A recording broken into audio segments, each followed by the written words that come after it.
బాగున్నారా? First of all print మీడియాకి, electronic మీడియాకి, ఇక్కడికి వచ్చిన నా ఫ్యాన్స్కి, సినీ లవర్స్ అందరికీ నమస్తే. మీ అందరి మధ్య ఈరోజు ఈ ట్రైలర్ చూడటం నాకు చాలా చాలా సంతోషంగా ఉంది. I'm very happy to be part of this. ఎలా ఉండింది ట్రైలర్ మీకు? నాకు ట్రైలర్ అంటే నాకు ఇప్పుడు ట్రైలర్ చూపించలేదు ఆయన, ఇప్పుడే మీతోనే చూశాను నేను. ట్రైలర్ చాలా బాగుంది Harsha, thank you so much. Cinema కూడా ఎందుకంటే ఫస్ట్ తన స్టోరీ చెప్పినప్పుడు ఎట్లా చెప్పాడో సినిమా షూటింగ్లో కూడా అంత బాగా చేశాడనమాట. ఏ స్టోరీ అయితే నాకు నేరేట్ చేస్తో దాన్ని ఎక్స్ట్రాడనరీగా ఆన్ స్క్రీన్ తీసుకొచ్చాడు. Terrific job.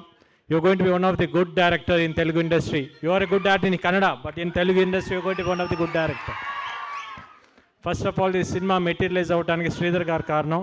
Thank you Sridhar గారు. ఒక మంచి డైరెక్టర్ నాకు పరిచయం చేశారు, ఒక మంచి కథ తీసుకొచ్చారు.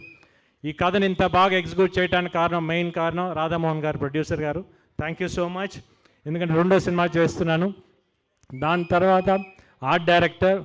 దీంట్లో సెట్స్ చాలా ఉన్నాయి, మీకు ట్రైలర్లో చూసుంటారు. డిఫరెంట్ సెట్స్ చాలా బాగా వేశారు. థ్యాంక్ యూ అండి. మీతో ఆల్రెడీ ఇంతకుముందు పనిచేశాను, but this a very extraordinary work in this. ఇంకా డిఓపి స్వామి, నాకు తెలియదు ఇదే ఫస్ట్ మూవీ. తను డైరెక్టర్ ఆల్మోస్ట్ 7-8 మూవీస్ చేశారు. కానీ ఈ సినిమా చేసిన తర్వాత తెలిసింది is a very calm person. తన వర్క్ అంతా ఆ స్క్రీన్ మీద చూపించాడు ఈరోజు. Extraordinary work. ఫోటోగ్రఫీ కానీ, లైటింగ్ కానీ చాలా చాలా బాగుంది Swami. Thank you so much. The same time నాతో యాక్ట్ చేసిన హీరోయిన్స్ ఇద్దరు చాలా బాగా చేశారు, Priya and Malavika. They characters చాలా చాలా మంచి characters. One of the both characters are very key roles for the movie. చాలా బాగా పర్ఫామ్ చేశారు. Nice to work you both you all. And Naresh గారితో చాలా రోజుల తర్వాత వర్క్ చేశాను. మా ఇద్దరి మధ్య సీన్స్ మీరు ఎంజాయ్ చేస్తారు, పడి నవ్వుతారు, ఎందుకంటే అంత మంచి సీన్స్ అనమాట. చాలా బాగా వచ్చినాయి సీన్స్. ఇంకా రఘుబాబు అన్నయ్యతో చాలా సినిమాలు చేశాను. మధ్య అన్నదమ్ముల్లాగా ఉంటాం. డెఫినెట్గా ఆ సీన్స్ మీకు ఫస్ట్ హాఫ్లో రంబోలా ఇద్దరి మధ్య.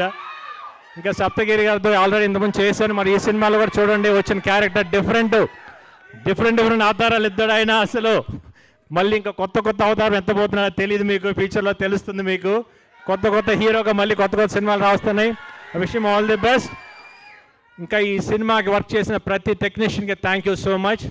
ఈ సినిమా March 8న మహాశివరాత్రి రోజున రిలీజ్ అవుతుంది. మీరందరూ థియేటర్లో తప్పకుండా చూడండి. ఈ సినిమా మీకు ఎంజాయ్ చేస్తాం, because definitely it's going to be good movie. Sorry డైలాగా, నేను ఊచకోత అంటూ మొదలు పెడితే ఈ ఊరు శ్మశానం సరిపోతుంది నా కోడక్క. Thank you so much. And music director Ravi బాసూర్.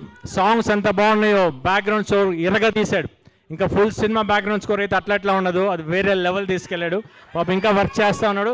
Thank you Ravi, thank you so much. కాదు, ఊచకోత March 8 థియేటర్లో కలెక్షన్లు ఊచకోత కోయాలి. ప్రామిస్ చేయండి అందరూ. వస్తున్నారా March 8?